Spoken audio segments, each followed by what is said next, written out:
今日用少少時間咧，同大家講下咧 IELTS 佢 A 卷同 G 卷咧有咩分別啦。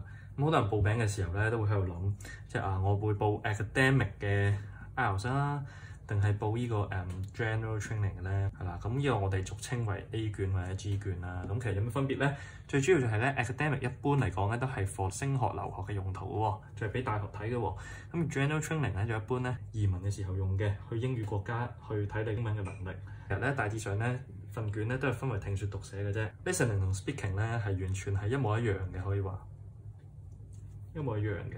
咁分別咧就在於 comprehension 同埋 writing 啦。comprehension 方面咧，咁我哋咧其實咧兩份卷咧都係60分鐘啦，有40題題目嘅。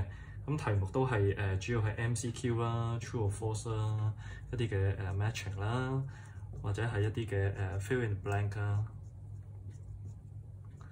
咁主要嘅分別咧就係 A 卷咧，我哋咧就會有係3篇嘅長篇嘅文章。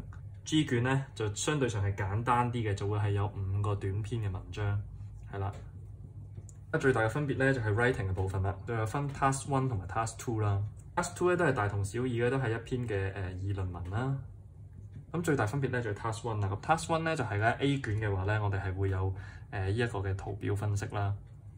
咁就係會俾一個棒形圖你啊，或者係一啲 line chart 啊、pie chart 啊等等嘅圖表啦，去俾你做一個分析，都係150字咁樣嘅，係啦。兩篇都大約係150至200字。而一個 G 卷嘅時候咧，咁佢咧就係一個書信寫作，咁主要咧就係一啲嘅投訴信啊、邀請信啊、道歉信啊等等，係啊。咁呢個就係兩份卷最大嘅分別啦。係啦，咁下一條片咧都會同大家講下咧呢一個嘅 Writing Task 1咧 Academic 嘅圖表分析咧應該點樣寫嘅。好啦，咁密切留意。